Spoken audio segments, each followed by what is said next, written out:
Hello students, आज हम start करेंगे कॉलिगेटिव प्रॉपर्टीज़।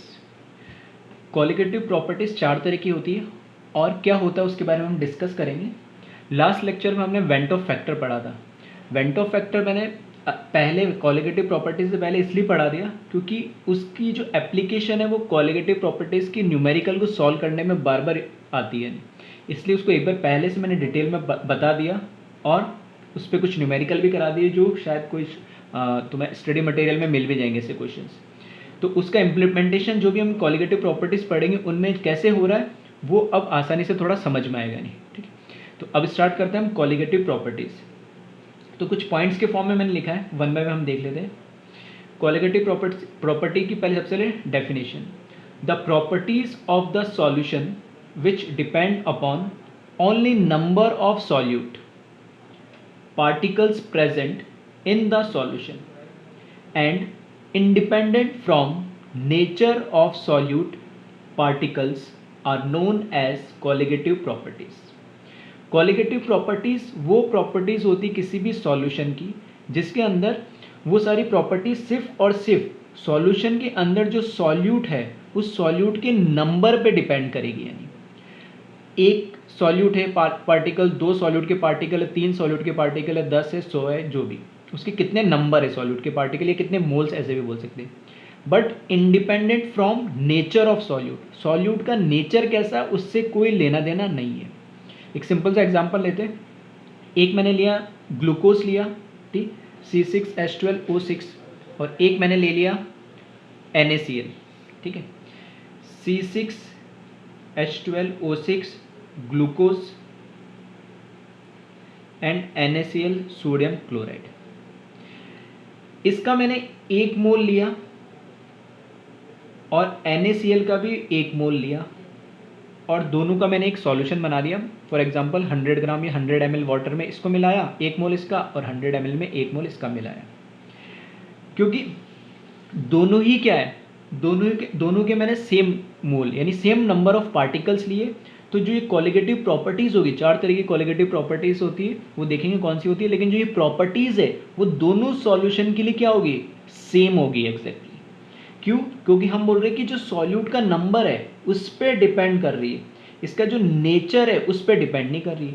ये आयोनिक है, ठीक है, ये आयोनिक है तो Na+Cl-, इसमें ये ब्रेक हो जाएगा, ठीक है। हाँ, अब क्योंकि ये आयोनिक है और इसका वेंटो फैक्टर चेंज हो जाएगा, तब मैं बोल सकता हूँ कि इसकी जो प्रॉपर्टी होगी इससे कुछ अलग होगी। लेकिन अगर ऐसा मैं पार्टिकल, फॉर एग्जांपल, ठीक है, NaCl की जगह मैंने ले लिया यूरिया, ठीक है, यूरिया लिया मैंने NH2CONH2, और एक मैंने ले लिया KCl। KCl ब्रेक होगा किसके अंदर, पोटेशियम क्लोराइड ब्रेक होगा K+Cl-। चारों, इन सब के मैंने 1 मोल ले लिए, इसका भी 1 मोल, इसका भी 1 मोल, और सभी को, ठीक है, सभी को क्या करा मैंने 100 ml वाटर के साथ सॉल्यूशन बना दिया। अब अगर चारों में मैं बात करूं तो यूरिया और ग्लूकोज, क्योंकि ये कैसे है, नॉर्मल कंपाउंड है, जो लास्ट लेक्चर हमने देखा, ना तो ये एसोसिएट होंगे ना डिसोसिएट होंगे, तो पानी में डालने के बाद भी ये क्या रहेंगे, 1 मोल ही रहेंगे, मतलब इसके टोटल पार्टिकल्स उतने रहेंगे, और इसके भी 1 मोल मतलब उतने पार्टिकल्स ही रहेंगे। तो इन दोनों की जो सॉल्यूशन की कॉलिगेटिव प्रॉपर्टीज होगी वो दोनों की एग्जैक्टली सेम होगी, क्योंकि नंबर ऑफ पार्टिकल्स इसमें क्या होंगे, सेम, इंडिपेंडेंट ऑफ नेचर, कि इसका मॉलिक्यूलर मास कितना है, ठीक है, ये पोलर है या नॉन पोलर है, जो भी एक्सेट्रा इनका नेचर है उससे कोई लेना देना नहीं, सिर्फ नंबर से मतलब है। तो इन दोनों की जो कॉलिगेटिव प्रॉपर्टी होगी वो क्या होगी, सेम होगी। यानी अगर मैं इन दोनों की बात करूं NaCl और KCl की लिए, ठीक है, जब पानी के अंदर हम डाल देंगे तो अब जो नंबर ऑफ पार्टिकल है 1 मोल के कितने हो जाएंगे, डबल हो जाएंगे, 2 मोल। क्यों? क्योंकि एक कंपाउंड, ये कैसा कंपाउंड हो गया हमारा, डिसोसिएशन वाला एबनॉर्मल कंपाउंड। डिसोसिएट हो रहा तो नंबर ऑफ पार्टिकल क्या हो जा रहे, बढ़ जा रहे। नंबर ऑफ पार्टिकल अब बढ़ जा रहे, तो कितने, 1 मोल हमने डाला था, टोटल नंबर ऑफ पार्टिकल अब कितने हो जाएंगे, 2 मोल हो जाएंगे। सेम इसमें भी ब्रेक होगी, ये कितने हो जाएंगे, 2 मोल हो जाएंगे। तो अब ये 2 मोल दोनों आयोनिक कंपाउंड से हो तो गए, लेकिन इसमें नंबर ऑफ पार्टिकल सेम है, इसका कुछ मोलर मास अलग होगा, ठीक है, इसका कुछ मोलर मास अलग है, पोटेशियम का अलग है, सोडियम का अलग है, ठीक है, क्लोरीन क्लोरीन तो दोनों में कॉमन हो गया, लेकिन उससे कोई फर्क नहीं पड़ रहा ये दोनों पोलर है, नॉन पोलर है या कुछ है, उससे भी कोई फर्क नहीं पड़ रहा। हाँ, दोनों के नंबर ऑफ पार्टिकल सेम है तो उनकी कॉलिगेटिव प्रॉपर्टी भी क्या होगी, सेम होगी। तो ऐसा नहीं है आयोनिक आयोनिक होने चाहिए दोनों, दोनों मतलब नॉर्मल का कंपाउंड होने चाहिए। अगर मैं इन दोनों की बात करूं, अगर मैंने C6H12O6 के 2 मोल लिए और मैंने NaCl का 1 मोल लिया, तो ये डिसोसिएट होके, ठीक है, ये जब डिसोसिएट होगा तो Na+Cl- में डिसोसिएट होगा, तो इसके भी कितने हो जाएंगे फाइनल पार्टिकल, 2 मोल। तो इन दोनों की जो कॉलिगेटिव प्रॉपर्टी होगी वो भी क्या होगी, सेम होगी। तो ऐसा कोई जरूरी नहीं है कि आयोनिक आयनिक होने चाहिए या नॉन आयनिक होने चाहिए, ठीक है। एक नॉर्मल कंपाउंड भी हो सकता है और एक आयोनिक भी हो सकता है, कोवलेंट भी हो सकता है और आयोनिक भी हो सकता है, लेकिन नंबर ऑफ पार्टिकल सेम होनी चाहिए। इसके 2 मोल लिए, इसका मैंने इनिशियल 1 मोल लिया, लेकिन सॉल्यूशन बनाया तो उसमें इसके कितना आ जाएंगे, 2 मोल पार्टिकल आ जाएंगे, एक Na+ और एक Cl-। तो इस तरीके के जो सॉल्यूशन होते हैं जिसमें हम जब सॉल्यूशन बनाते हैं सॉल्यूट डाल के, तो उनकी जो प्रॉपर्टी सिर्फ और सिर्फ उनके नंबर पे डिपेंड करती है, independent of nature of solute particle. Such type of properties are known as colligative properties, ठीक है। ये तो सबसे बेसिक इसकी डेफिनेशन। अब कुछ इससे रिलेटेड बातें। फर्स्ट तो colligative properties also known as democratic properties, ठीक है। तो थोड़ा डेमोक्रेटिक का मतलब हमें पता ही है, जैसे हमारी कंट्री डेमोक्रेसी है, तो डेमोक्रेसी में जब हम वोटिंग करते हैं तो वोटिंग करने से अब कौन सा आदमी कौन से स्टेट का है, कौन से सिटी का है, ठीक है, अगर वो इंडियन है तो उसको वोटिंग का राइट सेम है। अगर साउथ इंडियन से है तो भी उसका एक बंदे का एक वोट काउंट होगा, नॉर्थ इंडिया से तो भी उसका एक बंदे का एक वोट काउंट होगा, 18+ एज अगर उसकी है तो। अगर वो बंदा मतलब पुअर है, गरीब है, तो भी एक वोट काउंट होगा, अमीर है तो भी एक वोट काउंट होगा, ठीक है। उसका फिजिकल अपीयरेंस कोई मैटर नहीं करता है, ठीक है, मेल है या फीमेल है, ठीक है, तो भी एक वोट काउंट करेगा। मतलब हम अल्टीमेटली क्या होता है कि एक नंबर से हमें मतलब है, एक बंदे को एक वोट डालने का ही क्या होता है, एक राइट होता है, एक अधिकार होता है, तो उसका एक काउंटिंग, उससे कोई फर्क नहीं पड़ता है कि उसकी कौन सी लोकेशन से वो बिलोंग करता है, क्या उसका जेंडर है या क्या उसकी फिजिकल अपीयरेंस है, उससे कोई मैटर नहीं करता। अगर वो इंडियन है तो उसका एक बंदे का एक ही वोट काउंट होगा। इसी तरीके से कॉलिगेटिव प्रॉपर्टीज कोई सा भी हो, कॉलिगेटिव प्रॉपर्टीज मतलब कोई भी नेचर का सॉल्यूट हो, बस हाँ उसमें अगर नंबर अगर उनके सेम आ रहे तो उनकी प्रॉपर्टीज भी क्या होगी, सेम। इसलिए हम इनको इन प्रॉपर्टीज को, कॉलिगेटिव प्रॉपर्टीज को हम क्या बोलते हैं, डेमोक्रेटिक प्रॉपर्टीज भी बोलते हैं। नेक्स्ट पॉइंट है colligative properties depend upon molality of solution, small m, ठीक है, मोलैलिटी कैपिटल M नहीं, मोलैलिटी। जितने भी कॉलिगेटिव प्रॉपर्टीज है, चारों कॉलिगेटिव प्रॉपर्टीज स्मॉल m मतलब मोलैलिटी ऑफ सॉल्यूशन पे डिपेंड करती है, वो सारी की सारी, ठीक है। इस पॉइंट को ध्यान रखिए और कैसे करते हैं हम आगे देखेंगे। नेक्स्ट पॉइंट है जो सबसे इंपॉर्टेंट है, fourth point, the solute in the solution must be non volatile, that is P0 solute is equals to 0। जो सॉल्यूशन के अंदर हमारा सॉल्यूट होगा, जो मैं बता रहा हूँ NaCl, KCl, यूरिया, ग्लूकोज, जो भी, ठीक है, जो भी हम सॉल्यूट डाल रहे हैं वो सॉल्यूट का नेचर कैसा होना चाहिए, नॉन वॉलेटाइल। ये कंडीशन मान लो, एसेंशियल कंडीशन है कॉलिगेटिव प्रॉपर्टीज़ के लिए, ठीक है। ये ऐसे ही सॉल्यूशन में कॉलिगेटिव प्रॉपर्टीज़ को हम मतलब पढ़ पाते हैं या उनको हम समझते हैं जिसमें नॉन वॉलेटाइल सॉल्यूट को ऐड करते हैं वॉलेटाइल सॉल्वेंट के अंदर और उससे एक सॉल्यूशन बनाते हैं। अगर ये नॉन वॉलेटाइल है तो कैसा होगा, जनरली सॉलिड होगा, और सॉलिड है तो उस केस में उसका जो वेपर प्रेशर होगा प्योर फॉर्म में वो क्या होगा, 0 होगा। तो ये सारी बातें हम कर चुके हैं वॉलेटाइल और नॉन वॉलेटाइल जब हमने पढ़ा था। तो कंडीशन ध्यान रखिए कि सॉल्यूट कैसा होना चाहिए, non volatile.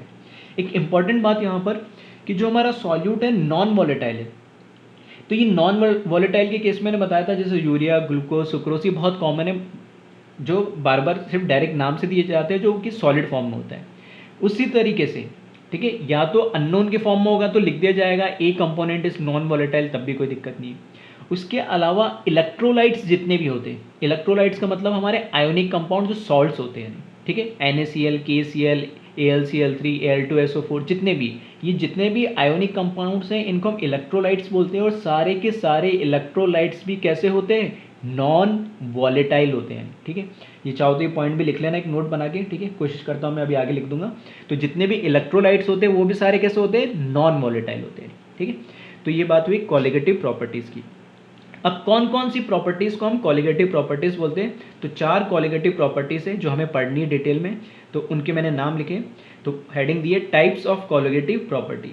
First colligative property है हमारे पास relative lowering in vapour pressure, इसे शॉर्ट में RLVP भी बोलते हैं। Relative lowering in vapour pressure, अगर याद हो तो हम जब सॉल्यूशन, ठीक है, टाइप्स ऑफ सॉल्यूशन पढ़ रहे थे, सॉरी टाइप्स ऑफ सॉल्यूशन नहीं, हम जब सॉल्यूशन का वेपर प्रेशर कैलकुलेट करने वाले केसेस पढ़ रहे थे, उसमें फर्स्ट केस हमने लिया था solution containing non volatile solute.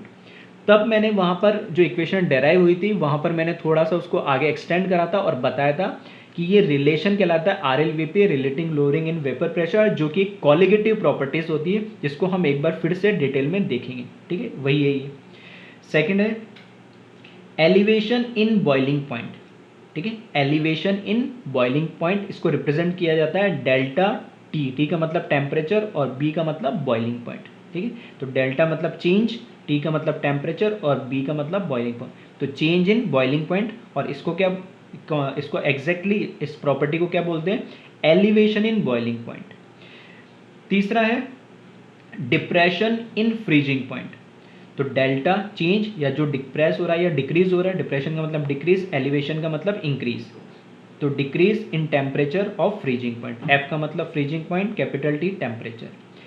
Fourth होती है ऑस्मोटिक प्रेशर। ऑस्मोटिक प्रेशर को यहाँ किससे डिनोट किया जाता है, पाई से। ठीक है, तो ये इनके सिंबल है जिससे इनको डिनोट किया जाता है, तो पूरा नाम ना लिखेंगे बार बार, हम ये सिंबल से भी इनको डिनोट कर देंगे। अब कहने का सारा मतलब एक है कि जब भी हम ऐसा सॉल्यूशन बना रहे हैं जिसके अंदर नॉन वोलेटाइल सॉल्यूट होना चाहिए, जो इसकी कंडीशन है, तो उस नॉन वोलेटाइल सॉल्यूट डालने से क्या होगा, वेपर प्रेशर कम होगा। तो उसी को जो रिलेटिव लोअरिंग हो रही है वेपर प्रेशर के अंदर, ठीक है, इनिशियल हमारे पास जो सॉल्वेंट था उसके अंदर सॉल्यूट डालने से जो वेपर प्रेशर रिड्यूस हो रहा है रिलेटिवली इनिशियल सॉल्यूशन के रेस्पेक्ट में, उसे हम क्या बोलते हैं, relative lowering in vapour pressure. ठीक है, वन बाय वन डिटेल में पढ़ेंगे, एक बार थोड़ा सा आइडिया दे रहा हूँ।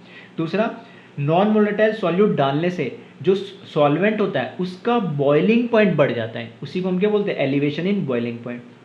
जैसे प्योर वाटर है, प्योर वाटर के अंदर जैसे ही मैं NaCl या फिर मैं यूरिया या ग्लूकोज कोई भी नॉन वोलेटाइल सॉल्यूट डालूंगा, तो अब उस वाटर का जो बॉइलिंग पॉइंट है वो क्या हो जाएगा, बढ़ जाएगा, उसे हम क्या बोलते हैं, elevation in boiling point.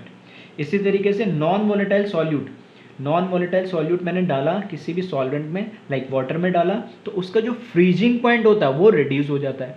For example, अगर वाटर का जनरली नॉर्मल फ्रीजिंग पॉइंट हम बोलते हैं 0 डिग्री सेल्सियस, तो अगर इसमें NaCl डाल दूंगा तो वो लेस देन 0 डिग्री हो जाएगा, फॉर एग्जाम्पल -1 डिग्री या -2 डिग्री चला जाएगा। इसी तरीके से ऑस्मोटिक प्रेशर।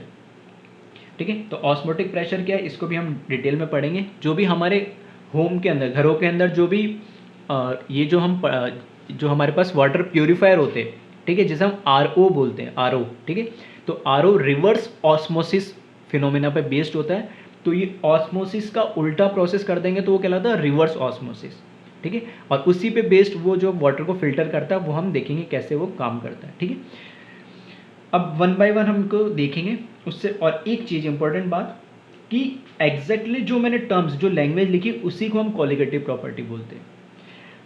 सिर्फ वेपर प्रेशर कोई कॉलिगेटिव प्रॉपर्टी नहीं है, फिर से बोल रहा हूँ, वेपर प्रेशर अपने आप में कोई कॉलिगेटिव प्रॉपर्टी नहीं है, relative lowering in vapour pressure एक कॉलिगेटिव प्रॉपर्टी है।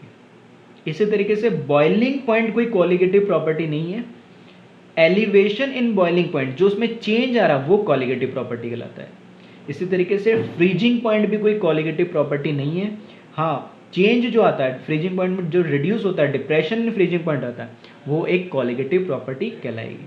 आ रही बात समझ में? तो ये ध्यान रखना, लोग बच्चे थोड़ा सा कंफ्यूज होना शुरू हो जाते हैं कि relative lowering in vapour pressure लिखा तो वेपर प्रेशर को कॉलिगेटिव प्रॉपर्टी या CP, ठीक है, शॉर्ट में आप CP बोलूँगा मैं, कॉलिगेटिव प्रॉपर्टी या CP उसको कंसिडर करने लगते हैं, लेकिन ऐसा नहीं है। ठीक है, तो वही चीज़ मैंने नोट के फॉर्म में लिखाया है, freezing point, boiling point and vapour pressure are not colligative properties. ठीक है, तो एक बार इसको जल्दी से नोट कर ले, फिर हम आगे चलते हैं।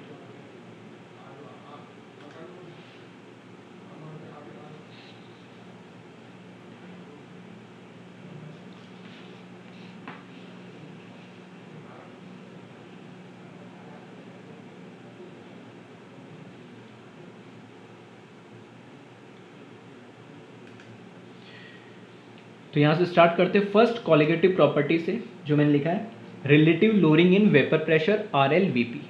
इसको कैसे डिफाइन करते हैं? The decrease in vapour pressure of solution with respect to initial vapour pressure of solvent. ठीक, the decrease in vapour pressure of solution with respect to initial vapour pressure of solvent. जो हमारे पास initial solvent था या initial हमारे पास जो भी liquid था, उसके अंदर जैसे ही हम सॉल्यूट को डालेंगे तो सॉल्यूट के डालने से कौन सा solute? Specific non volatile solute को ऐड करने से उसका वेपर प्रेशर क्या हो जाएगा? कम हो जाएगा। तो इनिशियल सॉल्यूशन के रेस्पेक्ट में उसका वेपर प्रेशर कितना कम हुआ, जो भी डिफरेंस हो डिवाइडेड बाय जो भी हमारा इनिशियल वेपर प्रेशर था सॉल्वेंट का, वो जो रेशियो है उसको हम बोलते हैं relative lowering in vapour pressure. फिर नेक्स्ट लिखा है on addition of non volatile solute the vapour pressure of solvent decreases. ठीक है, तो ये हम देख चुके हैं ये चीज़। फॉर एग्जाम्पल यहाँ पर मैंने लिखा है, ये एक फिगर बना दिया है। हमारे पास ये लिक्विड A है, इनिशियल प्योर है, ठीक है, वाटर मान लो, कुछ भी मान लो, तो ये इसमें लिक्विड फॉर्म में, प्योर फॉर्म में कुछ वेपर्स बनेगी, तो इसका कुछ वेपर प्रेशर होगा। उस वेपर प्रेशर को हमने नाम दे दिया P0A।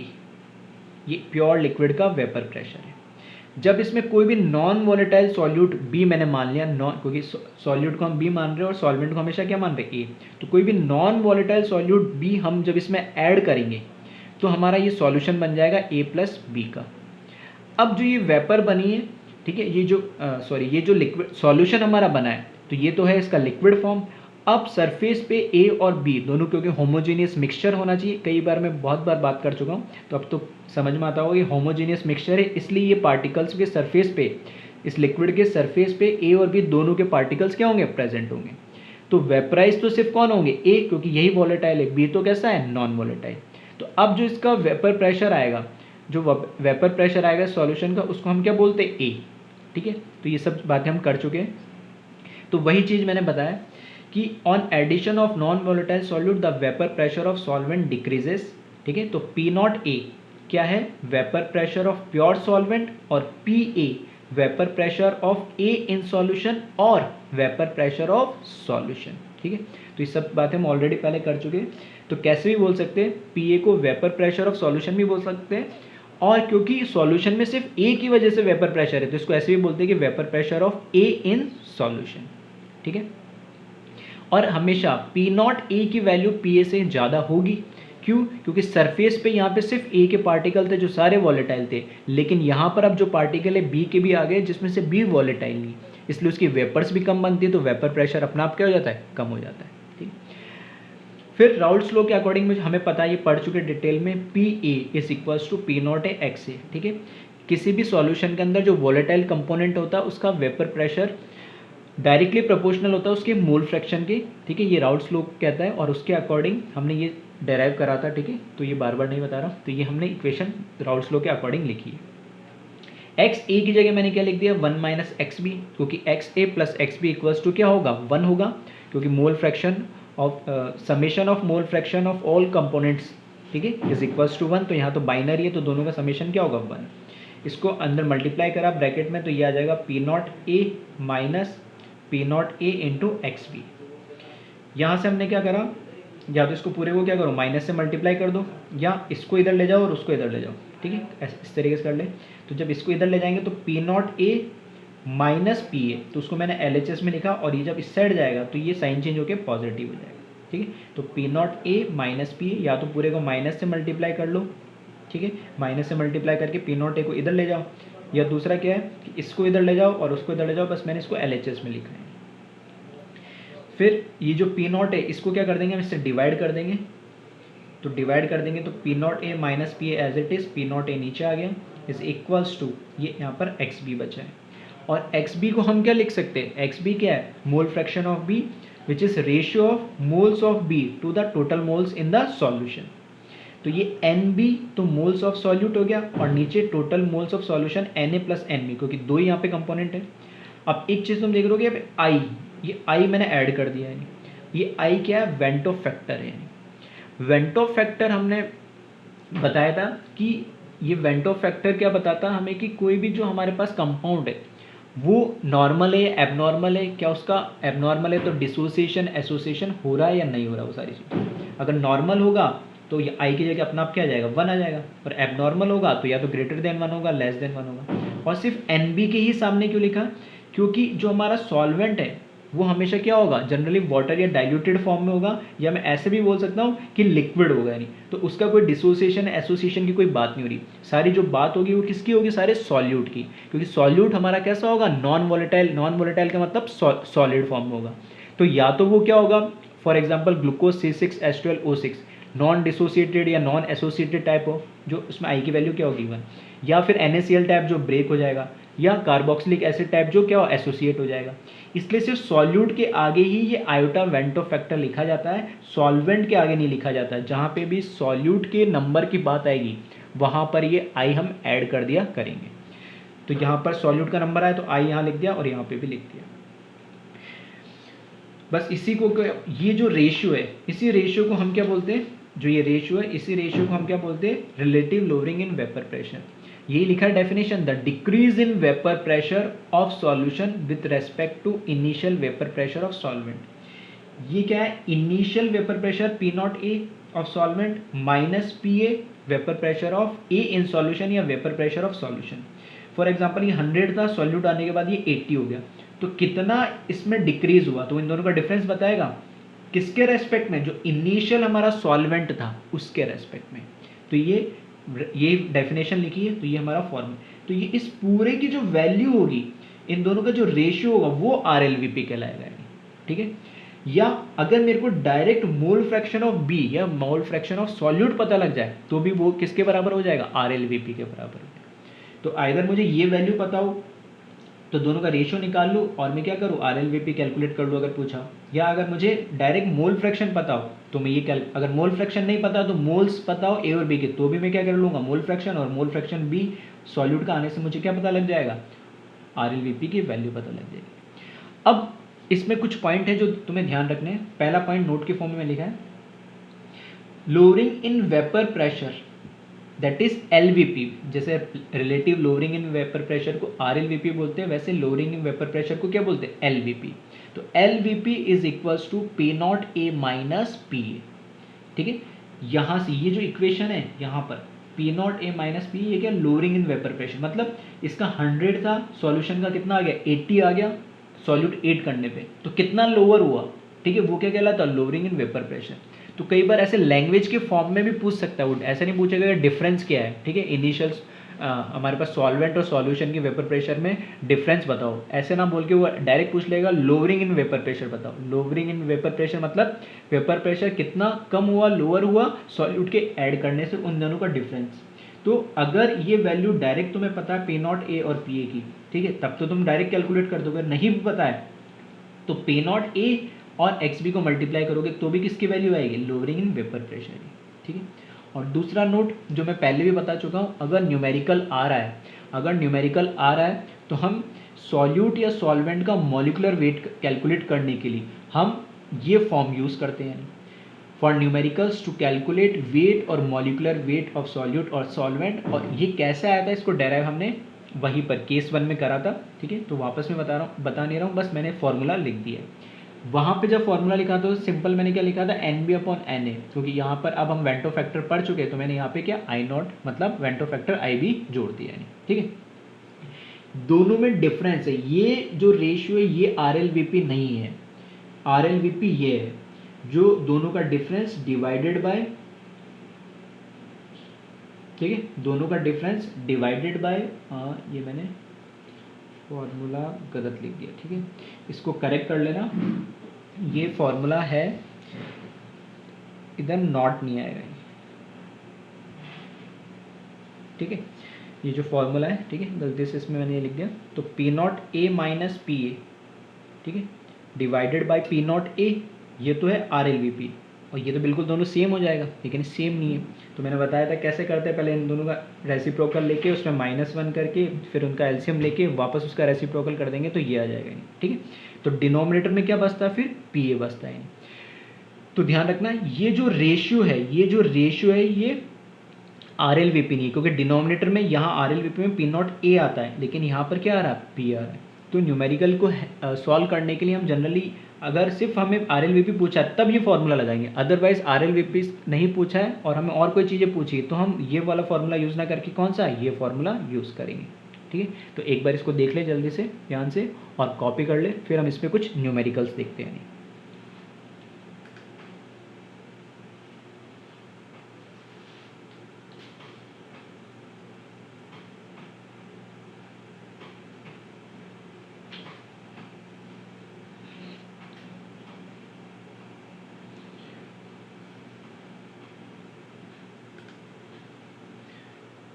फर्स्ट न्यूमेरिकल स्क्रीन पे दिख रहा होगा, vapour pressure of water decreases from 700 mmHg to 640 mmHg when non-volatile solute mixed in water.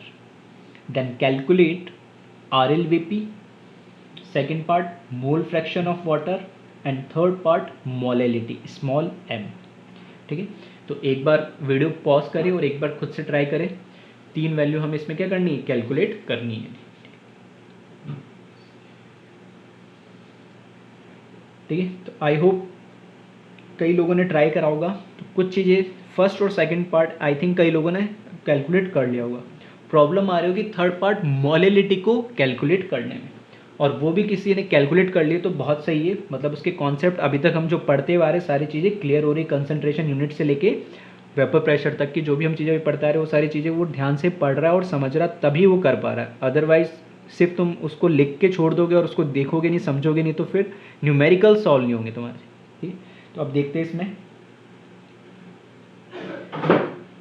पहली बात तो क्या क्या हमें चीज़ें दे रखी है वो हम देख लेते हैं। हमें दे रखा है कि vapour pressure of water decreases from 700 mm to 640 when non volatile solute mixed in water. तो पहले तो यहाँ पर नॉन वोलेटाइल सॉल्यूट है और उसको वाटर में हम मिक्स कर रहे हैं, तो नॉन वोलेटाइल है तो यहाँ पर इसका कोई वेपर प्रेशर तो होगा नहीं, ठीक है। तो मैं ऐसे बोल सकता हूँ जो vapour pressure of pure water है, मतलब वाटर था हमारे पास, वाटर के अंदर क्या ऐड करा हमने, नॉन वोलेटाइल सॉल्यूट ऐड करा, तब उसका वेपर प्रेशर क्या हो गया, रिड्यूस हो गया। तो vapour pressure of pure water जो भी गिवन टेम्परेचर है वहाँ हमने मान लिया, ठीक है। इसका जो वेपर प्रेशर है जिसको हम किससे रिप्रेजेंट करते हैं, P naught a pure form के लिए, तो ये हमें दे रखा है 700 mmHg, ठीक है। दूसरा हमें दे रखा है वेपर प्रेशर ऑफ सॉल्यूशन, ठीक है। सॉल्यूशन का वेपर प्रेशर दे रखा है जिसको हम किससे रिप्रेजेंट करते हैं, पी ए से, और वो दे रखा है 640, कि जब प्योर सॉल्वेंट वाटर था तो उसमें हमने कुछ नॉन वोलेटाइल सॉल्यूट ऐड करा तो उसका वेपर प्रेशर क्या हो गया, कम हो गया, ठीक है।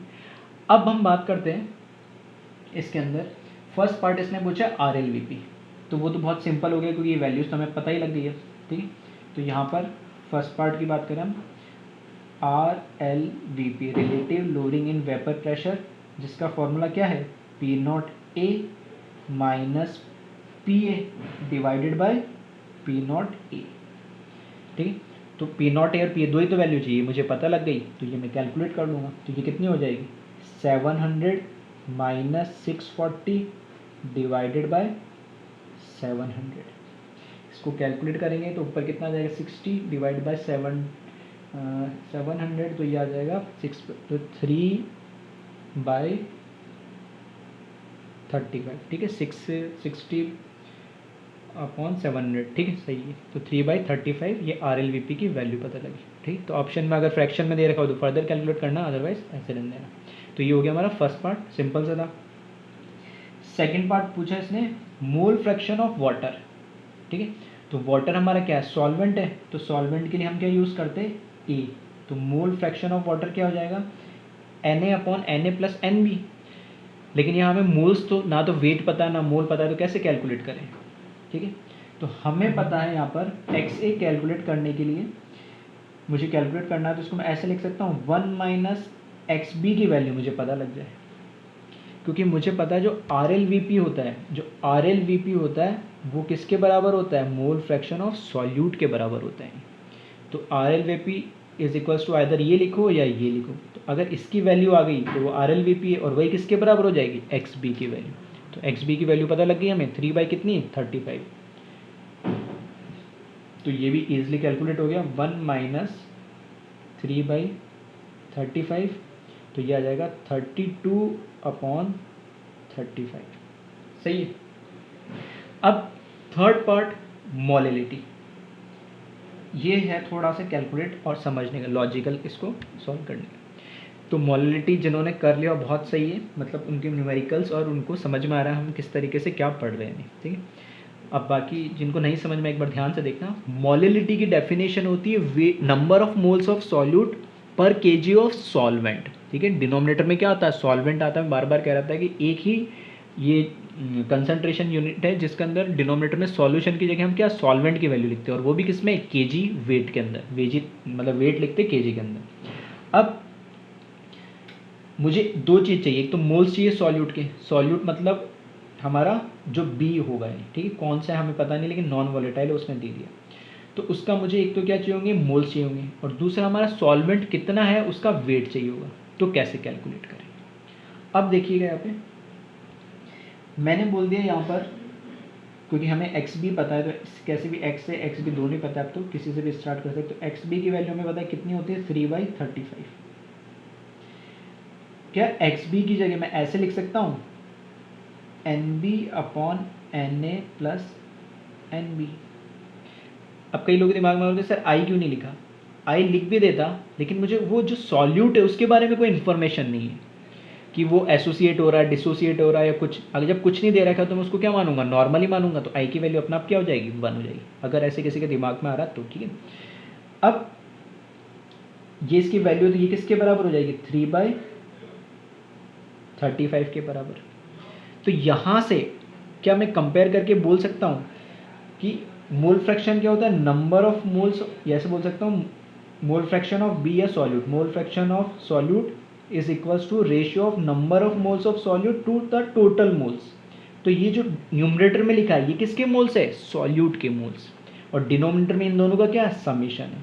तो इसको मैं डायरेक्ट ऐसे लिख सकता हूँ, that is moles of B is equals to 3 and Na+NB is equals to कितना, 35। आई होप ये क्लियर हुआ हो क्या लिखा मैंने, क्योंकि जो डेफिनेशन है मोल फ्रैक्शन की वो कहती है कि moles of solute, ratio of moles of solute to the total moles.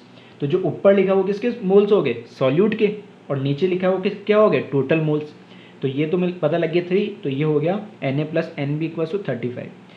तो यहाँ से Na भी तो कैलकुलेट कर सकते, तो 35 - 3, तो ये कितना हो जाएगा, 32। सही है। तो ये मुझे पता लग गया मोल्स। अब मोलिलिटी की डेफिनेशन में क्या आता है, मोल्स ऑफ सॉल्यूट। तो मोल्स जो बी है वो सॉल्यूट के मुझे पता लग गया 3 पर केजी ऑफ सॉल्वेंट। सॉल्वेंट हमारा क्या है, वाटर है, तो वाटर मतलब ए से रिप्रेजेंट कर रहे हैं, तो एक का हमें क्या चाहिए, वेट चाहिए।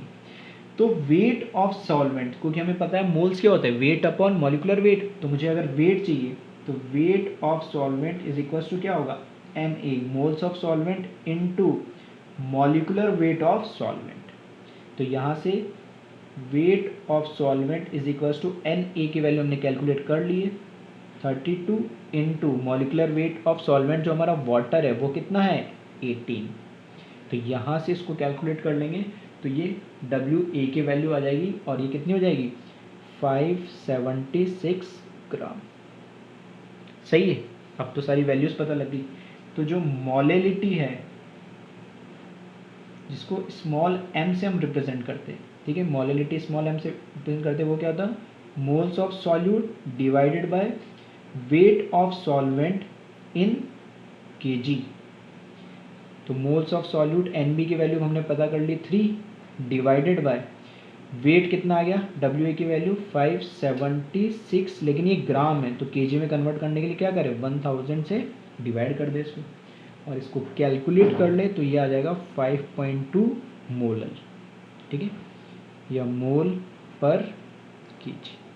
तो ये हमारा आंसर हो जाएगा, ठीक है। तो सिंपल सा क्वेश्चन था फर्स्ट और सेकंड वाला। थर्ड में थोड़ा सा तुम्हें लॉजिकली डेफिनेशन से जाना था और इन वैल्यूज़ को कैलकुलेट करना था, ठीक है। एक बार फिर से मैं बता देता हूँ, ठीक है।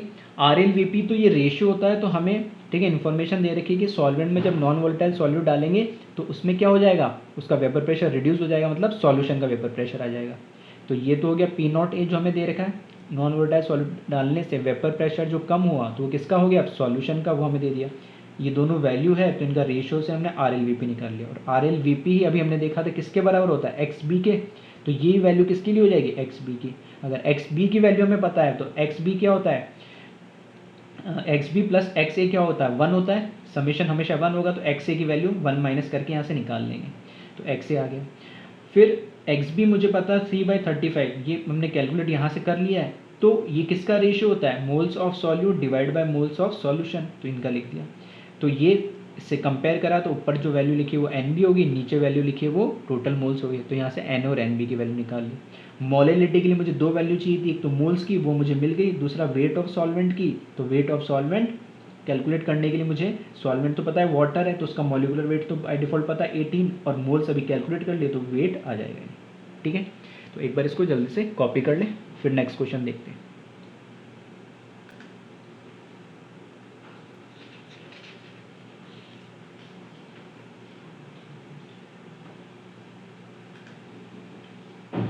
नेक्स्ट क्वेश्चन है, calculate vapour pressure of 18% weight by weight glucose C6H12O6 solution at 100 degree Celsius, ठीक है। ये भी एक अच्छा क्वेश्चन है, तो एक बार ट्राई करें वीडियो पॉज करके खुद से और कोशिश करें इसको सॉल्व करने की। अब देखते हैं इसको कैसे सॉल्व करें।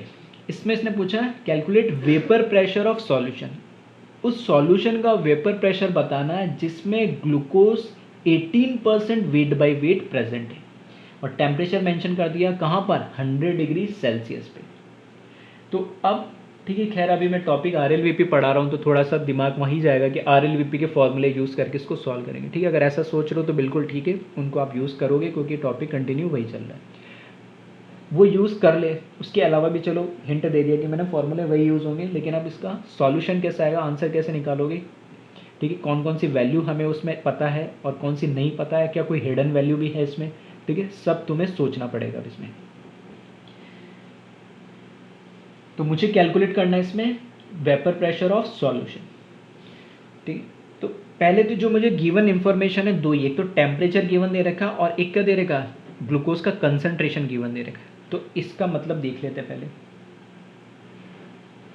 तो 18% weight by weight, 18% weight by weight glucose solution, इसका क्या मतलब है, ठीक है। ऐसे क्वेश्चन मैंने बताया भी था जब मैं कंसंट्रेशन यूनिट पढ़ा रहा था तब, वेट बाय वेट और वेट बाय वॉल्यूम या weight by volume by volume, ठीक है। तो 18% W/W का मतलब बताता है, जो ऊपर वाला W है वो कहलाता है सॉल्यूट के लिए। सॉल्यूट हमारा क्या है, ग्लूकोज, क्योंकि ग्लूकोज का सॉल्यूशन है तो सॉल्वेंट बाय डिफॉल्ट क्या हो जाएगा हमारा, वाटर। जब कोई सॉल्वेंट मेंशन नहीं कर रखा हो तो हम उसको क्या मान लेंगे, वाटर। तो ग्लूकोज तो हमारा क्या है, सॉल्यूट, और ग्लूकोज का सॉल्यूशन बना है तो सॉल्यूशन बनाने के लिए हमें कोई सॉल्वेंट चाहिए होगा, और कोई सॉल्वेंट मेंशन नहीं है तो हम किसको मान लेंगे, वाटर को, ठीक है। अब यहाँ पे जो 18% W/W ग्लूकोज, इसका मतलब है कि टोटल परसेंटेज के केस में मैंने क्या बताया था, हमेशा क्या करो, परसेंटेज के केस में 100 मान लो, यानी तो अगर हमारे पास वेट नीचे किसके लिए लिखा होता है, सॉल्यूशन के लिए हमेशा, और ऊपर किसके लिखा होता है, सॉल्यूट के लिए, तो 100 परसेंटेज का मतलब है 100। तो 100 ग्राम में, क्योंकि वेट है तो 100 ग्राम सॉल्यूशन के अंदर कितना सॉल्यूट प्रेजेंट होगा हमारा, 18। तो वो बता रहा है परसेंट W/W का मतलब, ठीक है। सब मैं डिटेल में बता चुका हूँ, तो मैं ऐसे बोल सकता हूँ 18 gram glucose present in 100 gram of H2O या वाटर, सॉरी गलत लिख दिया मैंने, 100 ग्राम ऑफ सॉल्यूशन, ठीक है। नीचे जो लिखा होता है वो सॉल्यूशन की लिखा होता है, H2O तो हमारा सॉल्वेंट है। तो टोटल 100 ग्राम हमारे पास सॉल्यूशन है, उस 100 ग्राम में से कितना है ग्लूकोज, 18 ग्राम, ठीक है। तो मैं क्या बोल सकता हूँ यहाँ पे, जो सॉल्यूट है वो हमारा है ग्लूकोज, ठीक है। और फॉर्मूला भी दे रखा है इसका C6H12O6, मैंने बोला ये तो खैर याद ही होगा, कई बार मैंने लिख चुका हूँ यहाँ पे इस चैप्टर में। तो इसके लिए इसका जो वेट दे रखा है, ठीक है, इसके बारे में हमें क्या दे रखा है, इसका वेट दे रखा है, और सॉल्यूट को क्या मानते हैं हम B, तो मैं ऐसे लिख सकता हूँ 18 ग्राम। सॉल्वेंट कुछ मेंशन नहीं कर रखा, तो हम क्या मान लेते हैं, बाय डिफ़ॉल्ट वाटर मान लेते हैं, और वाटर क्या हो जाएगा H2O, और उसका क्या वेट हमें गिवन दे रखा है वाटर का, क्या वाटर का वेट हमें गिवन दे रखा है, नहीं। लेकिन मुझे पता है जो सॉल्यूशन है उसमें एक ही सॉल्यूट है, और मुझे पता लग गया सॉल्वेंट नहीं दे रखा तो वाटर है, तो ग्लूकोज प्लस वाटर मिलके ही तो सॉल्यूशन बना है। तो टोटल 100 ग्राम सॉल्यूशन है, उसमें से 18 ग्राम सॉल्यूट हम माइनस कर देंगे तो 82 ग्राम हमारा क्या आ जाएगा, सॉल्वेंट का वेट आ जाएगा, ठीक है। तो इस तरह के क्वेश्चंस मैं बता चुका हूँ पहले कि ये इसका मीनिंग क्या होता है। अब ये तो बात होगी इनके वेट के पता लग गई मुझे सॉल्यूट और सॉल्वेंट की। अब प्रेशर हमें कैलकुलेट करना है, और एक टेम्परेचर इसमें मेंशन कर रखा है, इसका क्या मतलब है, तो कई लोगों को क्लिक कर गया होगा या पहले भी कर गया होगा, कईयों को शायद हो सकता है नहीं अभी तक एहसास हुआ होगा। तो मैं इसको ऐसा बोल सकता हूँ, ये जो 100 डिग्री है, ये 100 डिग्री वाटर के लिए क्या कहलाता है, normal boiling point, normal boiling point of water क्या होता है, 100 डिग्री सेल्सियस। और नॉर्मल बॉइलिंग पॉइंट का क्या मतलब है कि 100 डिग्री सेल्सियस पे जो वाटर का वेपर प्रेशर होगा वो एटमॉस्फेरिक प्रेशर के बराबर होगा। वो कितना होता है, 1 atm या 760 mmHg। ये एक हिडन इन्फॉर्मेशन थी, ऐसा ही क्वेश्चन मैं पहले भी एक बार करा चुका हूँ, ठीक है। इसका मतलब क्या है, दैट इज, ठीक है, यहाँ लिख रहा हूँ मैं, that is vapour pressure of pure water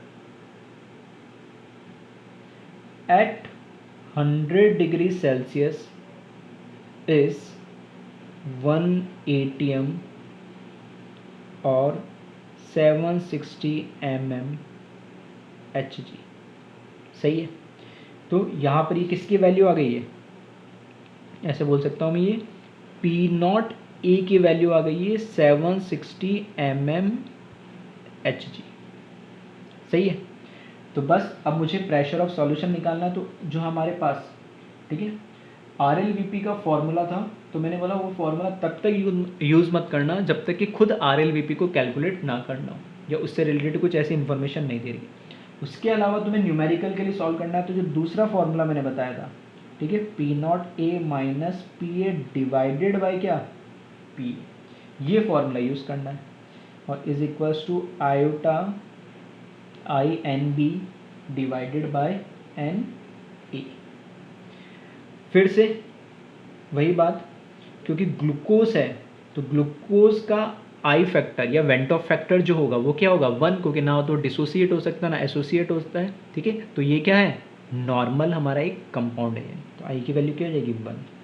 अब देखना इसमें P0A हमें पता लग गया है, PA, ये PA क्या, ये vapour pressure of A in solution, या क्या बोल सकते हैं, वेपर प्रेशर ऑफ सॉल्यूशन। तो ये वैल्यू तो हमें कैलकुलेट करनी है। बाकी number of moles of B कैसे कैलकुलेट करेंगे, वेट अपन मॉलिकुलर वेट, तो वेट N हमें पता लग गया, मॉलिकुलर वेट हम यहाँ से निकाल सकते हो, तो यहाँ से मैं ऐसे भी लिख दूँ, मॉलिकुलर वेट ऑफ ग्लूकोज कितना हो जाएगा, 180 ग्राम होता है, फॉर्मूला में पता है तो उसको कैलकुलेट कर सकते हैं। इसी तरीके से मॉलिकुलर वेट ऑफ वाटर कितना होता है, 18 ही होता है, तो यहाँ से मोल्स भी कैलकुलेट हो जाएंगे। तो बस एक अननोन बचा है तो इसको कैलकुलेट कर ले।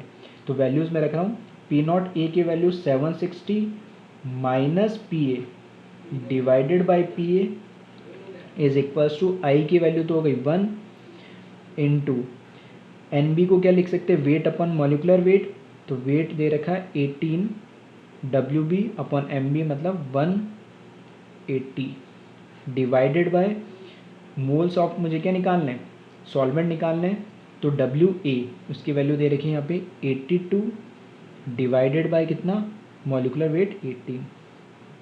ठीक है, तो इसको सॉल्व कर ले और सॉल्व करने पे जो इसका आंसर आएगा वो आएगा अप्रॉक्सीमेटली 743.67 mm ठीक है। यूनिट के लिए परेशान मत हो ना, जिस यूनिट में अगर दे रखा, अगर एटीएम में दे रखा होता तो मैं वहाँ पे इसकी वैल्यू क्या रखता, 1 रख देता है। ठीक है, तो जो ऑप्शन में तुम्हें यूनिट दे रखी है उसके अकॉर्डिंग इसकी, ठीक है, यूनिट रख के कैलकुलेट कर लेना है। ठीक है, तो ये आई होप समझ में आया होगा। एक थोड़ा सा ट्विस्ट था इस क्वेश्चन में, बाकी नॉर्मल ही था सारी चीज़ें, सिर्फ तुम्हें जो परसेंट W/W था उसको एक बार डिकोड करना था और एक जो हिडन इन्फॉर्मेशन थी उसको पहचानना था और फॉर्मूले में वैल्यूज रख के कैलकुलेट करना था।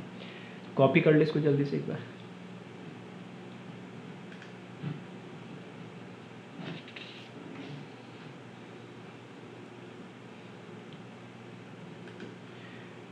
नेक्स्ट क्वेश्चन तुम्हारी स्क्रीन पे है, 7.45 gram KCl mixed with 90 gram water at 100 degree Celsius, then calculate vapour pressure of solution. ठीक है, तो ऑलमोस्ट पहले जैसा ही थोड़ा सा क्वेश्चन है। ठीक, तो बस थोड़ा सा इसको देखे, लास्ट क्वेश्चन की तरह इसको करना है अटेम्प्ट, तो वीडियो पॉज करके इसको सॉल्व करें। अब जो लास्ट क्वेश्चन था और इस क्वेश्चन में बस थोड़ा सा डिफरेंस था, वहाँ पे हमें जो सॉल्यूट दे रखा है वो दे रखा था ग्लूकोज, और ग्लूकोज को हम क्या बोलते हैं, नॉन वॉलेटाइल सॉल्यूट। वर्ड नहीं दे रखा था लेकिन मुझे पता है कि ग्लूकोज को क्या बोलते, ग्लूकोज किस में आता है, नॉन वॉलेटाइल में। तो अब यहाँ पर ग्लूकोज नहीं दे रखा, हमें क्या दे रखा है, सिर्फ KCl दे रखा है। पर अभी मैंने बताया था जब स्टार्ट करा था आज का लेक्चर, तो मैंने बोला था कि जितने भी इलेक्ट्रोलाइट मतलब आयोनिक कंपाउंड होते हैं वो सारे के सारे सॉलिड फॉर्म में होते हैं और कैसे होते हैं, नॉन वॉलेटाइल होते हैं। तो ये पोटेशियम क्लोराइड है KCl, तो ये भी कैसा होगा, नॉन वॉलेटाइल। ठीक है, तो ये जरूरी नहीं है कि हर बार लिखा हो कि KCl नॉन वॉलेटाइल, इसलिए एक बार मैंने बोल दिया कि KCl या जितने भी आयोनिक कंपाउंड हैं वो सारे नॉन इलेक्ट्रोलाइट कहलाते हैं, सॉरी इलेक्ट्रोलाइट कहलाते हैं। तो इलेक्ट्रोलाइट कैसे होते हैं, नॉन वॉलेटाइल। ठीक है, तो ये अभी नोट के फॉर्म में लिखा दूंगा, उसी पे बेस्ड है ये। तो इसको देखें, इससे क्या फ़र्क पड़ रहा है, वापस हमें कैलकुलेट करना है वेपर प्रेशर ऑफ सॉल्यूशन। ये नॉन वॉलेटाइल सॉल्यूट हो गया, उसको मिक्स कर रहे हैं हम, सॉल्वेंट वाटर दे दिया एट 100 डिग्री सेल्सियस। तो ये तो समझ में आ गया होगा, ये क्या है, नॉर्मल बॉइलिंग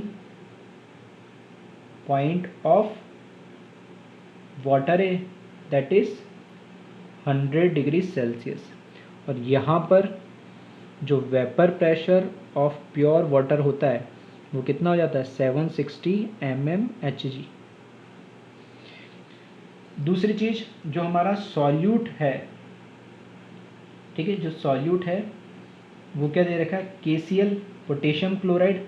ठीक है, तो इस सॉल्यूट का हमें वेट दे रखा है, तो WA दे रखा है हमें 7.45। तो क्या इसका मॉलिकुलर वेट भी हम कैलकुलेट कर सकते हैं। ठीक है, तो चाहो तो लिख लेना यहाँ पे क्वेश्चन के अंदर ही मॉलिकुलर वेट। ठीक है, जनरली तो गिवन ही होगा, नहीं भी होगा तो हमें पता ही है कि जो पोटेशियम होता है इसका मॉलिकुलर वेट होता है 39 ग्राम, एंड क्लोरीन जो होता है इसका वेट होता है 35.5 ग्राम। सही है, तो ये तो हो गया मॉलिकुलर वेट। तो मॉलिकुलर वेट जो है ये हमें गिवन दे रखा है। ठीक है, मैंने नहीं दिया तो मैंने ऐड कर दिया इस क्वेश्चन के अंदर ही, जनरली गिवन दे रखा होगा क्वेश्चन के अंदर, तो उसके लिए परेशान नहीं होना। तो मॉलिकुलर वेट हम इसका कैलकुलेट करेंगे तो 39 + 35.5 तो कितना आ जाएगा, 74.5 ग्राम। जो हमारे सॉल्वेंट हैं वो हमारे लिए इस बार तो गिवन दे रखा है, क्या है, वाटर है, H2 है। तो इसका वेट भी हमें गिवन दे रखा है, कितना, 90 ग्राम। तो मॉलिकुलर वेट तो हमें पता है वाटर का कितना होगा, 18 ग्राम। सही है, अब वेट निकाल लिया, मॉलिकुलर वेट आ गया। ठीक है, तो वापस से सिंपल क्या करो, फॉर्मूला लगा दो, P naught A minus P A divided by P A, ठीक है, I N B upon N E. P naught A की वैल्यू हमें पता है 760 minus P A divided by P A. अब ये ध्यान रखना है जो आई है इसकी वैल्यू क्या है। क्या KCl नॉर्मल कंपाउंड या एबनॉर्मल कंपाउंड है? ये एबनॉर्मल कंपाउंड है क्योंकि KCl क्या होगा, डिसोसिएट होगा। डिसोसिएट कैसे होगा ये, KCl K प्लस और किसमें, Cl माइनस में। तो N की वैल्यू number of particle after dissociation is equals to 2। तो यहाँ पे जो I है डिसोसिएशन के लिए फॉर्मूला क्या होता है, 1 प्लस N माइनस 1 अल्फ़ा। तो N की वैल्यू तो 2। क्या अल्फ़ा यहाँ किसी कहीं पे क्वेश्चन में गिवन दे रखा है? नहीं। जब मैंने बोला अल्फ़ा गिवन नहीं दे रखा हो और I हमें चाहिए होगा तो अल्फ़ा को हमेशा क्या मानेंगे, 1 मानेंगे। तो यहाँ से 1 plus 2 minus 1 into 1 is equals to I की वैल्यू आ जाएगी यहाँ पे 2। तो इस क्वेश्चन में बस इतना चेंज था कि इस बार I की वैल्यू भी हमें यहाँ पे मिल रही है, 1 नहीं मिल रही, 2 मिल रही है, जो हमें उस कंपाउंड को देखकर पहचाननी होगी। तो ये हो जाएगा 2 इंटू, अब वेट मोल्स निकाल लें तो मोल्स कैसे निकालेंगे, NB इज इक्वल्स टू कैसे, WB upon MB, weight upon molecular weight. तो वेट हमें कितना दे रखा, 7.45 डिवाइडेड बाय मॉलिकुलर वेट कितना दे रखा, 74.5 upon moles of solvent. Moles of solvent कितना होगा, WA 90 और इसका मॉलिकुलर वेट 18।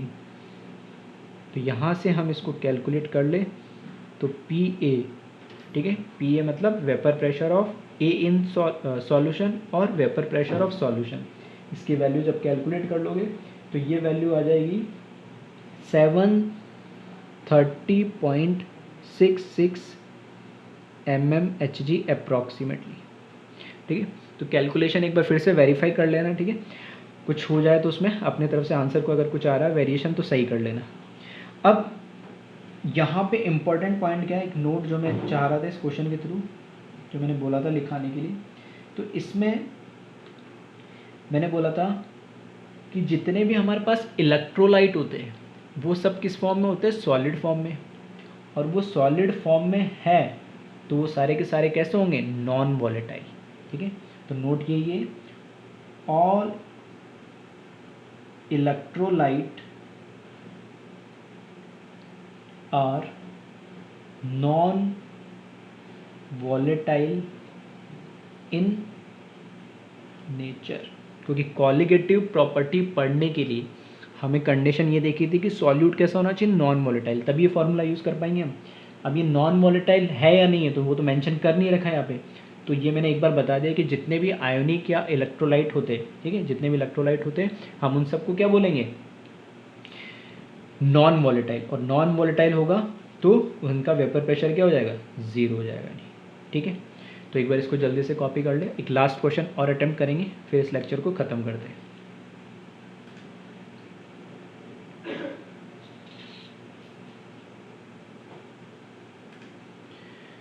लास्ट क्वेश्चन है, when a non volatile solute mixed with water in such a way that mole fraction of solute become 0.2 in solution, then vapor pressure of solvent reduces by 10 mmHg. What will be the mole fraction of solvent if vapor pressure of solution decreases by 20 mmHg?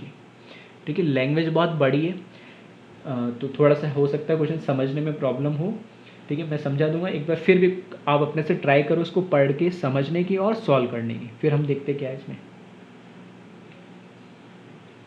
ठीक है। तो I hope कुछ लोग कर पा रहे होंगे, समझ पा रहे होंगे क्या क्वेश्चन कहना चाह रहा है।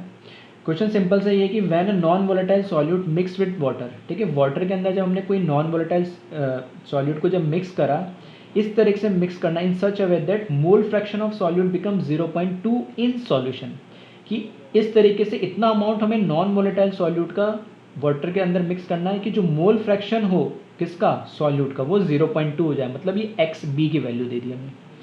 तो ऐसा करने पे जो vapour pressure of solvent reduces by 10 mmHg, मतलब हमें पता है कि जब किसी भी सॉल्वेंट के अंदर या वाटर के अंदर जब हम कोई नॉन वोलेटाइल सॉल्यूट डालेंगे तो वेपर प्रेशर तो कम करेगा ही।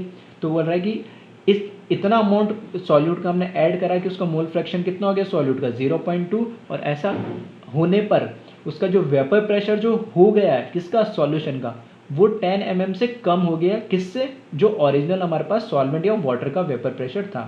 फॉर एग्जाम्पल अगर मेरे पास 100 mmHg 100 atm प्रेशर था सॉल्वेंट का वाटर का इनिशियली, तो 0.2 मोल फ्रैक्शन इतना अमाउंट ऐड करने पे, ठीक है, इतना अमाउंट 0.2 मोल फ्रैक्शन हो जाए सॉल्यूट को, इतना अमाउंट ऐड करने पे उसका 10 mm, मतलब अब सॉल्यूशन का जो वेपर प्रेशर है वो 90 mm हो गया है। ठीक, अब इसने पूछा what will be the mole fraction of solvent if vapour pressure of solution decreases by 20 mmHg।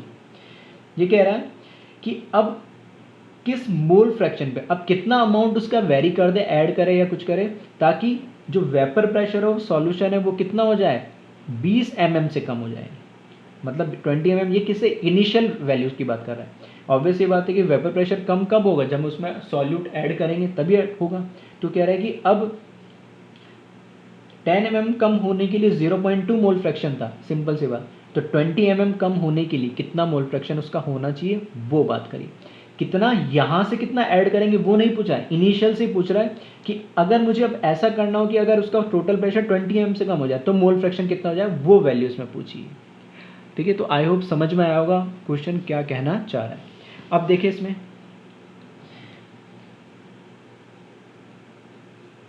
अब इस क्वेश्चन की अगर हम बात करें तो इस क्वेश्चन में हमें एक वैल्यू तो दे रखी है, हमें क्या, एक वैल्यू हमें दे रखी है सिर्फ मोल फ्रैक्शन की, और ये बता दिया है कि कितना कम होगा, बस बाकी चीज़ें हमें पता नहीं है। तो इसको अननोन वैसे भी मान के कर सकते हो और नहीं भी मानो तो डायरेक्टली लॉजिकली भी कर सकते हो। देखो मेरे पास क्या है, हमें पता है जो फॉर्मूला होता है, ठीक है, जो फॉर्मूला होता है आर एल वी पी का वो होता है P naught A minus P A divided by P naught ए। ये आर एल वी पी का फॉर्मूला होता है, इसकी वैल्यू किसके बराबर होती है, एक्स बी के बराबर होती है। ठीक है, अब मेरे पास एक्स बी की वैल्यू इनिशियली जो 10 mm कम हुआ था उसके लिए एक्स बी की वैल्यू डायरेक्ट दे रखी 0.2। क्या इनमें से किसी की वैल्यू मुझे गिवन है, नहीं। हाँ, मुझे ये गिवन वैल्यू दे रखी किसकी, इन दोनों की डिफरेंस की, इन दोनों का डिफरेंस कि इनिशियल कुछ भी मान लो, ये x मान लिया तो ये कितना हो जाएगा, 10 कम हो जाएगा तो x माइनस 10, मतलब ये किसका है, वेपर प्रेशर ऑफ सॉल्वेंट, और ये किसका, वेपर प्रेशर ऑफ सॉल्यूशन। तो सॉल्वेंट का वेपर प्रेशर इनिशियली कितना था, x, तो सॉल्यूट ऐड कर देने पे उसका वेपर प्रेशर कितना हो गया, x माइनस 10, ऐसे भी कर सकते हो। और दूसरा कि ये इन दोनों का जो डिफरेंस है वही तो क्या है, 10 mm में, ठीक है, तो वैसे भी कर सकते हैं। तो मैं थोड़ा डायरेक्ट ही कर रहा हूँ, ठीक है, जिनको नहीं समझ में आ रहा एक्स मान के कर सकते हैं। तो इनिशियल केस के लिए इन दोनों का डिफरेंस हो गया 10, पी नॉट ए की वैल्यू कितनी है वो मुझे पता नहीं, और एक्स बी की वैल्यू मुझे दे रखी है 0.2, इसको मैंने बोल दिया फर्स्ट इक्वेशन। सेकेंड इक्वेशन के लिए सेम फॉर्मूला में लिख रहा हूँ कि अब वो बोल रहा है, ठीक है, अब वो बोल रहा है कि सेकेंड इक्वेशन के अंदर, यानी सेकंड इक्वेशन मुझे बनानी है कि अब मेरे को जो डिफरेंस है वो कितना कर देना है, 20 mm। तो मोल फ्रैक्शन कितना होगा सॉल्वेंट का, तो मुझे सॉल्वेंट का तो नहीं पता, फॉर्मूला किसके लिए पता है, सॉल्यूट के लिए, तो मैं इसके लिए लिख रहा हूँ। तो अगर जब 20 mm का डिफरेंस होगा तो मैंने इन दोनों का डिफरेंस कितना लिखा, 20, पी नॉट ए मुझे अभी तक पता नहीं है, और एक्स बी, ठीक है, एक्स से पूछा है लेकिन एक्स के लिए फॉर्मूला नहीं होता है, किसके लिए होता है, एक्स बी के लिए, तो मैंने X B as it is लिख दिया, इसको नाम दे दिया मैंने इक्वेशन नंबर सेकंड। तो सिंपल मैंने क्या करा, सेकंड को डिवाइड करा 1 से, सेकंड को डिवाइड करा 1 से, तो यहाँ पर इधर पी नॉट ए से पी नॉट ए कैंसिल हो जाएगा, ठीक है, और ऊपर कितना बचेगा 20/10, तो कितना बचेगा 2, और यहाँ पर क्या हो जाएगा एक्स बी डिवाइडेड बाई 0.2, तो मैं इसको डायरेक्ट लिख रहा हूँ multiply by 0.2 is equals to X B, तो यहाँ से एक्स बी की वैल्यू कितनी आ जाएगी 0.4। ये एक्स बी कौन सा है, ये तो इनिशियल जो दे रखा था वो, ये एक्स बी कौन सा है जो बाद में आना चाहिए था, तो ये एक्स बी की वैल्यू आ गई, तो एक्स से बाद में जब 20 mm से कम हो जा रहा है वेपर प्रेशर तो एक्स ए की वैल्यू क्या हो जाएगी 1 माइनस 0.4 दैट इज 0.6। ये हमारा आंसर है। ठीक है, जिन लोगों को ऐसे समझ में नहीं है तो ऐसे भी कर सकते। मैंने मान लिया let vapour pressure of solvent, जो हमने क्या मान लिया दैट इज जो पी नॉट ए है उसको मैंने मान लिया x। तो वेपर प्रेशर ऑफ